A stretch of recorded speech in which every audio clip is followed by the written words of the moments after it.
Hello दोस्तों, मेरी YouTube channel में आप सभी का स्वागत है। तो जैसे मैं आपको क्लासिकल डांस करवा रही थी, तो आज मैं आपको मोहिनीअट्टम के बारे में बताऊंगी। बाकी जो क्लासिकल डांस है ना, वो आपको पहले बता चुकी हूँ। अगर आपको देखना हो तो आप देख सकते हैं।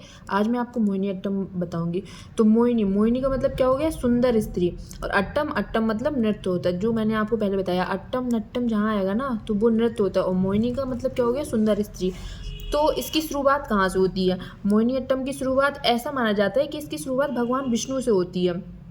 तो इसमें भस्मासुर की कहानी के बारे में बताया गया। मतलब ऐसे कहते हैं कि भस्मासुर है ना, भस्मासुर शिव जी की बहुत तपस्या करता था। शिव जी की बहुत तपस्या की, उसने बहुत पूजा की। तो बाद में क्या होता है कि शिव जी उससे बहुत ज़्यादा प्रसन्न हो जाते। तो शिव जी ने बोला भस्मासुर से कि तुम अब वरदान मांग लो, तुम्हें क्या चाहिए? तो भस्मासुर बोलता है कि मुझे ये वरदान दे दो कि मैं किसी के भी सिर पे हाथ रखूँ तो वो भस्म हो जाए। तो शिव जी बोलते तथास्तु। शिव जी ने दे दिया, क्योंकि शिव जी उसकी तपस्या से बहुत ज़्यादा खुश थे। फिर क्या होता है कि जो भस्मासुर है, भस्मासुर अपने चारों साइड देखता है, चारों तरफ देखता है कि कौन है, किसके ऊपर करके देखूं। तब उसको कोई भी नहीं दिखता भस्मासुर को। तो वो क्या करता है कि शिव जी के ऊपर ही हाथ रखने के लिए दौड़ता है, मतलब रखने लगता है। तो शिव जी आगे आगे, भस्मासुर शिव जी के पीछे पीछे। क्योंकि अब शिव जी मतलब उसको मना भी करते हैं, लेकिन वो कहते हैं नहीं, अब देखना तो पड़ेगा तो कि ऐसे हाथ रखने से भस्म होते या नहीं। तो शिव जी भागने लगते, तब वो भागते हैं ना। तो फिर आगे उनको विष्णु भगवान मिलते। तब विष्णु भगवान मिलते तो विष्णु भगवान पूछते क्या हो गया? तो शिव जी उनको पूरी स्टोरी बताते कि ऐसे ऐसे हुआ है। तो फिर भगवान विष्णु बोलते कि ठीक है, अब आप टेंशन मत लो। तो उस टाइम पे भगवान विष्णु ने मोहिनी का रूप रखा था, इसकी वजह से ये मोहिनीअट्टम नाम भी पड़ा। तो वो मोहिनी का रूप रखते और फिर वो बहुत सुंदर लगते। भस्मासुर जैसे ही मोहिनी को देखते, मतलब भगवान विष्णु को देखते, तो बहुत ज़्यादा खुश हो जाते। फिर वो उनसे बात करने की कोशिश करने लगते।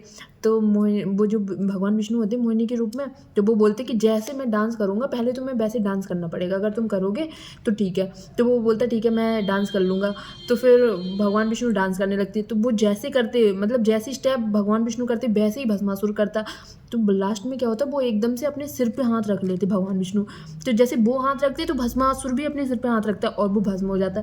तो ये स्टोरी थी भस्मासुर की। तो ये उसी से है ना, भगवान विष्णु के मोहिनी रूप से ही है, ये आया कि मोहिनीअट्टम भगवान विष्णु से ही। अब देखो, मैं आपको इसके बारे में थोड़ा सा बताती हूँ।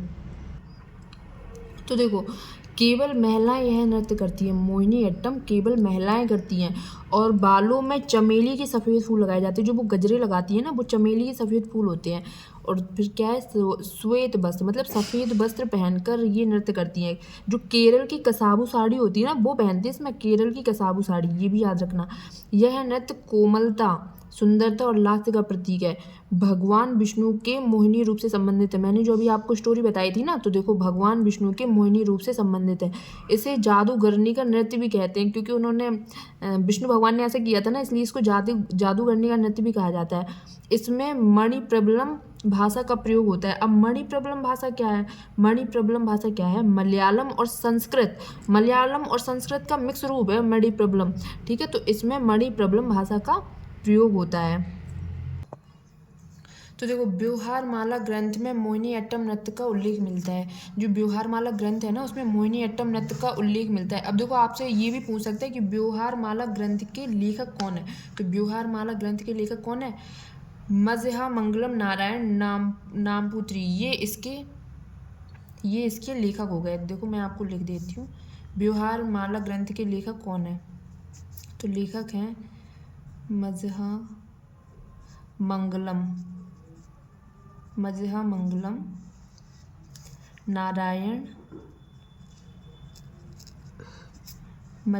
नारायण नामपुत्री। ठीक है, तो ये ब्योहारमाला ग्रंथ के लेखक है। ये भी बहुत सी बार पूछा जाता है। अब जैसे ऐसे क्वेश्चन कैसे आएगा कि मोहिनीअट्टम नृत्य का उल्लेख कौन से ग्रंथ में है, तो आपको बताना पड़ेगा ब्योहारमाला ग्रंथ में। और ब्योहारमाला ग्रंथ के लेखक कौन है? मजहामंगलम नारायण नामपुत्री, ये इसके लेखक है। और देखो, एक बुक और है जिसमें मोहिनीअट्टम के बारे में मिलता है। और वो बुक कौन सी है? वो बुक है घोष यात्रा। ठीक है, घोष यात्रा में भी क्या होता है, मोहिनीअट्टम देखने को मिलता है। देखो, मैं आपको यही बता देती हूँ। घोष यात्रा एक बुक है जिसमें भी मोहिनीअट्टम को देखने को मिलता है। और इसके लेखक कौन है? कुंजन नाम्बियार। कुंजन नाम्बियर ये इसके लेखक हैं। तो ये आपको याद रखना कि व्यूहारमाला ग्रंथ में मोहिनीअट्टम को देखने को मिलता है। और व्यूहारमाला ग्रंथ के लेखक कौन है? मजहा मंगलम नारायण नाम्बूतिरी, या इसको शॉर्ट में नारायणन भी बोल देते हैं, ठीक है। और एक बुक और है जिसमें मोहिनीअट्टम को देखने को मिलता है, घोष यात्रा। तो इसके लेखक कौन है? कुंजन नाम्बियार। अब देखो, अब मैं आपको इसके आगे बताती हूँ। फिर देखो, कल्याणी अम्मा को मदर ऑफ मोहिनीअट्टम कहा जाता है। ये आप याद रखना, ये बहुत ज़्यादा इंपॉर्टेंट है। ये क्वेश्चन बहुत सी बार आता है कि मदर ऑफ मोहिनीअट्टम, तो आपको बताना पड़ेगा कल्याणी अम्मा को मदर ऑफ मोहिनीअट्टम कहा जाता है। तो ये मैंने आपको थोड़ा सा मोहिनीअट्टम के बारे में पूरा बताया है। अब आप इसको एक बार देख लेना। अब मैं आपको इसके प्रमुख कलाकार को ट्रिक से याद करवाती हूँ, देखिए। तो देखो, इसके प्रमुख कलाकार भारती शिवाजी, रागनी देवी, हेमा मालिनी, श्रीदेवी। ये तो हीरोइन ही है, ये तो आप सब जानते ही हो कि भारती शिवाजी, रागनी देवी, हेमा मालिनी, श्रीदेवी ये सब पुरानी हीरोइन है। अब देखो फिर क्या है, जयप्रभा मेनन। तो जो ये जयप्रभा मेनन है ना, इनको देवदासी राष्ट्रीय पुरस्कार 2013 में मिला था। देवदासी राष्ट्रीय पुरस्कार इनको 2013 में मिला था। इनको भी आप याद रखना। जो जयप्रभा मेनन है ना, इनको देवदासी राष्ट्रीय पुरस्कार 2013 में मिला था। अब देखो, शांताराव गीता गायिका, छेमवती, सुंदर नायर, निर्मला पाडिकर, सैसन मजूमदार, कला विजयन, अक्षरा एमदास और विद्यामोल प्रदीप, डॉक्टर कनक रेले। तो ये मोहिनीअट्टम के प्रमुख कलाकार थे। तो इनको भी आप याद करना, आपको याद हो जाएंगे। 2 से 3 बार पढ़ना तो आपको पूरा याद हो जाएगा। अब जैसे ऐसे भी याद कर सकते हैं। ट्रिक से आप कब तक याद करेंगे? आप ऐसे ही याद करने की कोशिश करना, आपको हो जाएंगे। तो ये मैंने आपको पूरा मोहिनीअट्टम के बारे में बताया। अब देखो, एक बार मैं आपको पूरा मोहिनीअट्टम फिर से बता देती हूँ। तो देखो, मैंने क्या बताया था आपको, मोहिनीअट्टम। मोहिनी का मतलब हो गया सुंदर स्त्री और अट्टम मतलब नृत्य। तो यह नृत्य केवल महिलाएं करती हैं और बालों में चमेली के सफ़ेद फूल लगाए जाते हैं। श्वेत वस्त्र पहनकर यह नृत्य करती हैं। और इसमें ना आप ये भी याद रखना, केरल कसाबू साड़ी पहनती है। यह नृत्य कोमलता, सुंदरता और लास्य का प्रतीक है। भगवान विष्णु के मोहिनी रूप से संबंधित है। जो मैंने आपको स्टार्टिंग में स्टोरी बताई थी ना, तो भगवान विष्णु के मोहिनी रूप से संबंधित है। और इसे जादूगरनी का नृत्य भी कहते हैं। इसमें मणि प्रबलम भाषा का प्रयोग होता है। अब मैंने आपको बताया था ना कि ये मणि प्रबलम क्या है। मणि प्रबलम भाषा होती है मलयालम और संस्कृत का मिक्स रूप, ठीक है। और फिर देखो, व्यवहारमाला ग्रंथ में मोहिनीअट्टम नृत्य का उल्लेख मिलता है। व्यवहारमाला ग्रंथ में मोहिनीअट्टम नृत्य का उल्लेख मिलता है। और देखो, जो व्यवहारमाला ग्रंथ है ना, इसके लेखक कौन है? मजहा मंगलम नारायण नामपुत्री। और इसको शॉर्ट में कोई नारायणन भी बोल देता है, तो आप ऐसे भी बोल सकते हो। और एक बुक और है जिसमें मोहिनीअट्टम नृत्य के बारे में देखने को मिलता है, घोष यात्रा के लेखक कौन है? कुंजन नाम्बियार। फिर देखो, कल्याणी अम्मा को क्या कहते हैं? मदर ऑफ मोहिनीअट्टम बोलते हैं। अब मैंने आपको ये मोहिनीअट्टम के बारे में बता दिया था। अब फिर इसके प्रमुख कलाकार भी आप एक बार और देख लीजिए।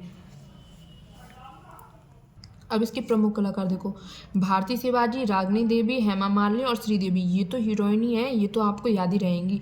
और फिर देखो, जयप्रभा मेनन, इनको देवदासी राष्ट्रीय पुरस्कार 2013 में मिला था।